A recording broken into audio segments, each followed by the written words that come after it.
नमस्कार, मी सेजल पुरवार। महाराष्ट्राचे महानिर्णय या विशेष कार्यक्रमात तुमचं मनपूर्वक स्वागत। सुरुवातीला पाहूयात एक महत्त्वाची बातमी।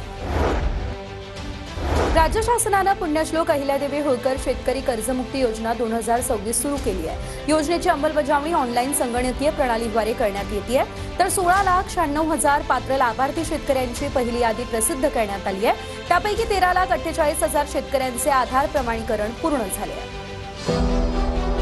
पुण्यश्लोक अहिल्यादेवी होळकर शेतकरी कर्जमुक्ती योजनेअंतर्गत शेतकऱ्यांना आधार प्रमाणीकरण करताना येणाऱ्या अडचणी दूर करण्यासाठी स्वतंत्र कार्यपद्धती निश्चित करण्यात आली आहे।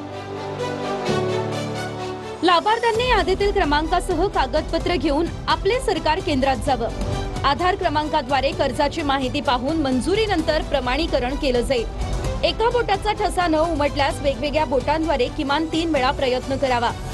प्रमाणीकरण न झाल्यास प्रमाणीकरण शक्य नाही असा पर्याय निवडावा। त्यानंतर सेवा केंद्र चालक स्वतःच्या बोटाद्वारे आधार प्रमाणीकरण करेल। प्रक्रिया पूर्ण झाल्यावर ही तक्रार तहसीलदारांकडे ऑनलाईन पाठवली जाईल। संबंधित शेतकऱ्यानं तहसील कार्यालयात महत्त्वाची कागदपत्र सादर करावीत। तालुका समिती कागदपत्रांवरून व्यक्तीची ओळख निश्चित करेल।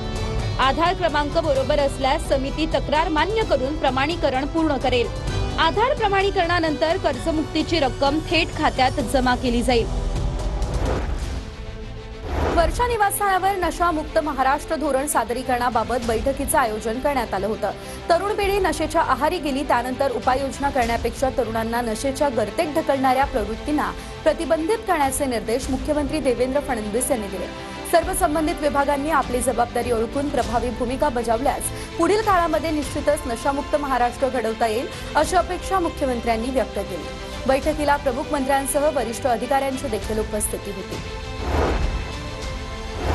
सह्याद्री अतिथीगृहावरती मुख्यमंत्री फडणवीसांच्या उपस्थितीमध्ये महा-डीबीटी 2.0 अंतर्गत 29 नवीन योजनांचा शुभारंभ करण्यात आलाय। यामध्ये इतर मागासवर्गीय विभाग याशिवाय उच्च आणि तंत्रशिक्षण विभागाच्या योजनांचा समावेश आहे। महा-डीबीटीवर उपलब्ध योजनांची संख्या आता 105 इतकी झाली आहे। शासनाच्या उर्वरित सर्व योजना देखील टप्प्याटप्प्याने या एकाच व्यासपीठावर आणण्याचा सरकारचा प्रयत्न आहे। त्याद्वारे नागरिकांना शासकीय योजनांचा लाभ घेणं अधिक सोपं होणार आहे असा विश्वास मुख्यमंत्री देवेंद्र फडणवीसांनी या दरम्यान व्यक्त केला आहे। यावेळी प्रमुख मान्यवरांची उपस्थिती होती। जे आमचे हितग्राही आहेत किंवा लाभार्थी आहेत यांना कुठल्याही अडचणींचा सामना न करता योजनांपर्यंत पोहोचण्यात मदत होईल। पुढच्या काळात आपला प्रयत्न आहे की सगळ्याच योजना याच्यावर याव्यात। त्या दिशेने युजर डिपार्टमेंट आणि माहिती व तंत्रज्ञान विभाग यांचा समन्वय चाललेला आहे। सिंधुदुर्गच्या शिरोडामध्ये ताज हॉटेलसाठी त्रिपक्षीय करारावरती स्वाक्षरी करण्यात आली। मुख्यमंत्री देवेंद्र फडणवीस, दोन्ही उपमुख्यमंत्री आणि इतर प्रमुख मंत्र्यांच्या उपस्थितीत मंत्रालयाच्या कॅबिनेट हॉलमध्ये हा करार झाला। या करारामध्ये स्थानिक समुदायाच्या हिताचा विशेष विचार करण्यात आलेला आहे। याशिवाय प्रकल्पग्रस्त पात्र व्यक्तींना रोजगाराच्या संधी उपलब्ध करून देताना स्थानिकांना प्राधान्य देण्यात येणार आहे। यावेळी प्रमुख मान्यवरांची उपस्थिती होती। मुंबईमध्ये Indo American chamber of commerce राष्ट्रीय परिषद 2026चं आयोजन करण्यात आलं।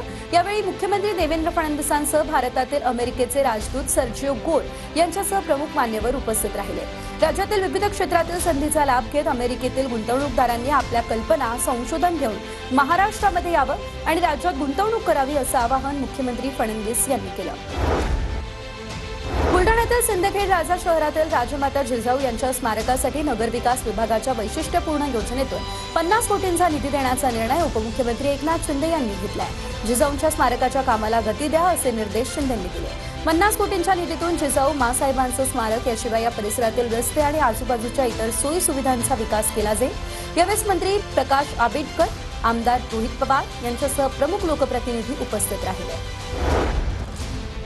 बीडच्या परळी वैजनाथमध्ये 634 कोटी रुपये खर्चाच्या पशुवैद्यक आणि पशुविज्ञान महाविद्यालयाचा कोनशिला समारंभ आणि भूमिपूजन सोहळा उपमुख्यमंत्री सुनेत्रा पवार यांच्या हस्ते संपन्न झाला। या प्रकल्पामुळे मराठवाड्यातील विद्यार्थ्यांना उच्च दर्जाचे पशुवैद्यकीय शिक्षण मिळण्यासोबतच स्थानिक शेतकऱ्यांच्या समृद्धीला नवीन दिशा देखील मिळणार आहे। चालू शैक्षणिक वर्षातच येथील प्रवेश सुरू केले जातील असं उपमुख्यमंत्री सुनेत्रा पवार यांनी सांगितलं। यावेळी पर्यावरण आणि पशुसंवर्धन मंत्री पंकजा मुंडेंसह प्रमुख लोकप्रतिनिधी आणि अधिकारी उपस्थित होते। महाराष्ट्राचे महानिर्णय या विशेष कार्यक्रमात आता वेळ झाली आहे इथेच थांबण्याची. नमस्कार.